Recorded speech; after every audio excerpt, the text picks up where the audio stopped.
Like you have a Moon-Venus struggle. When Moon-Venus is in good aspect, sextile, they're trying, see, that struggle is not there, that stress. You still have it a bit. It can come up at times by the transits, but it's not a general factor. Your habits and your values, your desires, and your appearance, they just fit together easily without extra hassle, without tension, without having to worry too much about eating too much or too much, drinking too much or whatever. But when it's like a spoiled kid who wants everything and doesn't want to do everything for it. Now you can get the spoiled kid as a partner in your marriage or someone you work with. You can be that spoiled kid yourself. So Venus Moon, it's important to have basic habits that are not overindulgent. To try and find moderation in your habits. You don't want moderation in your habits, but it's important to find them. So it's as if you get too content too easily and you want contentment over this or contentment over that, but you're never really content. As soon as you're content, you want more or you need more. So how do you give up with yoga? Like there's a good a yoga exercise for this would be take a month and finish every meal a mouthful before you're satisfied. Eat a little bit less than you want to. Don't have the second dessert. Can you do that and be content? Usually you'll feel better if you can. But it also can be with the Moon and Venus, your mother and your family is always determining what you should have and what you like. I had this, I need this, I gotta have this, I should have this. I want this or I don't want that. So the past complexes tend to come in and affect your values, and you can get locked into these patterns based on the past that are really interfering with your ability to be here now and appreciating life and being open to life, happy and content for no reason. Wow. Can you be happy for no reason, content for no reason? Almost inconceivable, yet a special treasure for the moments that you can be that. So it's hard to know how you're supposed to live. With family, with the Moon, it's the past, it's mom, it's family, it's your habits affecting your values. For one person, maybe I got to take care of mom, I got to always pay for mom, I always got to do things for mom, I always got to call mom and tell her what I'm doing. It can be just that. For someone else, it's the mom who wants everything to be done for her.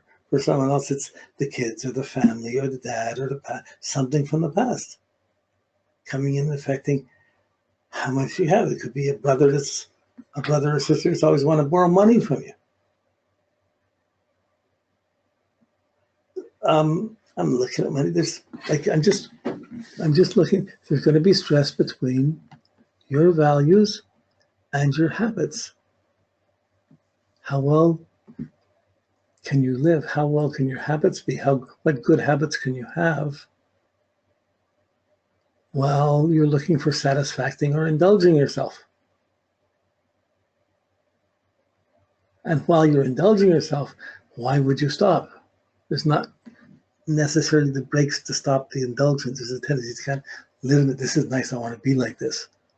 That's the overindulgence side of this aspect. But it can be someone else could have this and everything's nice, but if you get close to them, they feel smothered or they don't want this or it's not exactly the way they want. So the puzzle of meeting someone and living with someone and what do they want and what's enough, what's not enough. This is Venus' problem. And Venus, what you want is a very selfish thing. When you learn to share, when you learn to give the things you want, or you meet someone who wants things but is capable of going out and getting them for themselves so they can get the things they want for themselves. Well, that's a really different scenario. Okay, so we're just starting with the first aspect, but that first aspect to Moon to Venus is a bit indulgent, a bit lazy, a bit, I want my hug from mom, or hug me, or take care of me, be nice to me, don't ignore me, I need this. To the partner, it's like, oh boy, more? Because you may need it more than you're prepared to give to others. So you don't want to quickly just define that. The aspect doesn't define the person. You still have to make the best of your moon sign. Your moon has to be in whatever sign it's in. You're trying to make that best. You're trying to make Venus in the sign it's in, make that best. And as you're making each of them better, there's still going to be this stress factor between the two. Not really. That's normal for you. It becomes different when you see it for other people. So this spiritual aspect of getting content, of not making demands or getting angry over or discontentment or being mad because you don't have what you want or whatever.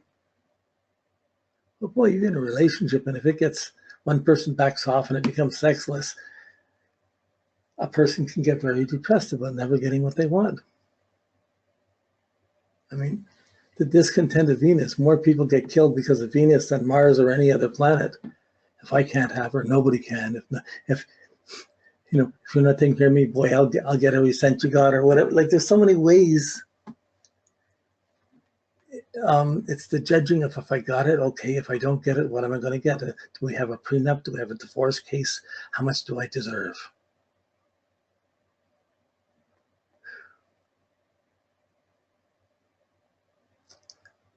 I guess I was kind of lucky in my marriages, because I fell in love, but it didn't work. We split up, but we never had much money, so money was never the issue. It wasn't the question, you got to pay for this, you got to pay for that. We let it go because we just ended up not being happy anymore.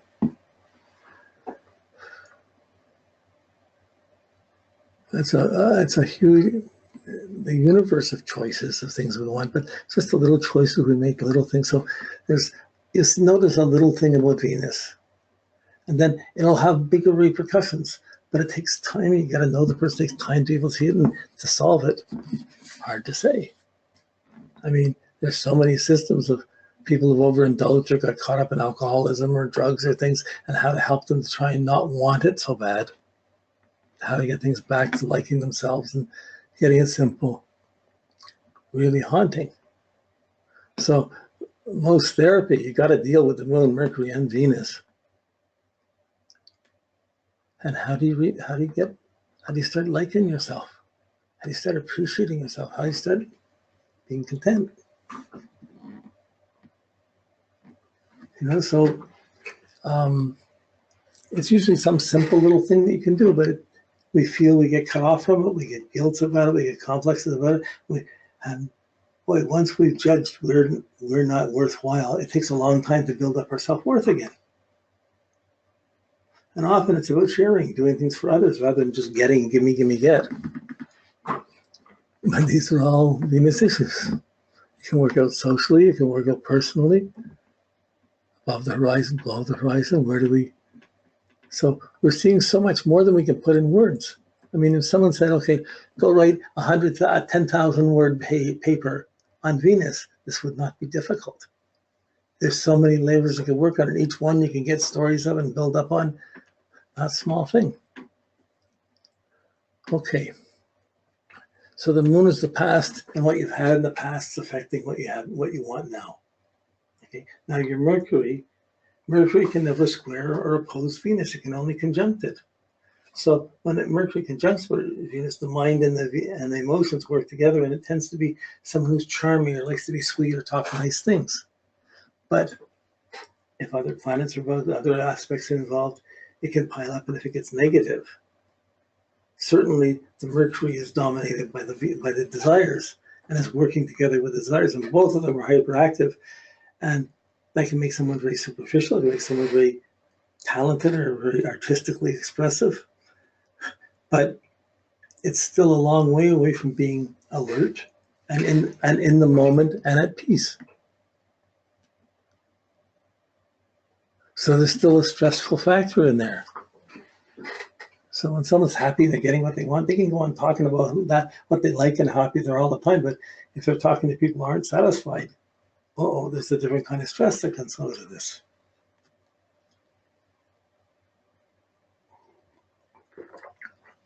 So Venus will have its adverse, it will push its desires and lusts and envies on the Mercury. So if you happen to think the next door neighbor is really cute and you'd like to talk to him, but he or she's married, but you're already thinking you want to be with them, you're already wanting it, your mind is going to start thinking of ways to get it. It's going to get you in trouble. It's hard to turn that off. It takes a special quality to evolve the spiritual aspects of Venus, of not having to being able to appreciate people for what they have themselves, not having to want everything for yourself, to get rid of the selfishness.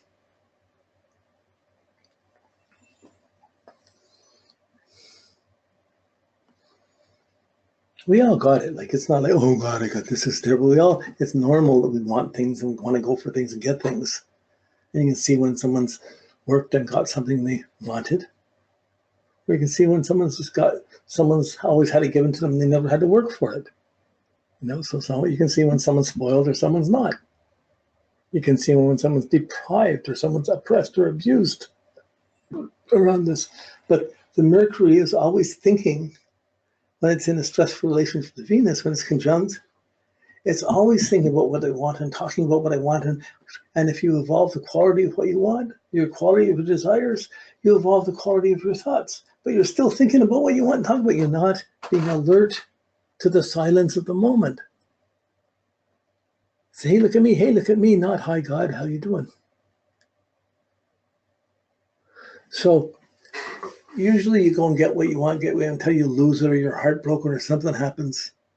And then you learn to start saying, well, what's life for? What's worthwhile? And then you develop spiritual values. And usually by singing, chanting, singing hymns, singing things that have inner values, we rebuild up a self-worth that's on a more spiritual side. So Venus can go out into the sensual, into the superficial, social, into the really gross, indulgent sides. These are all aspects of Venus.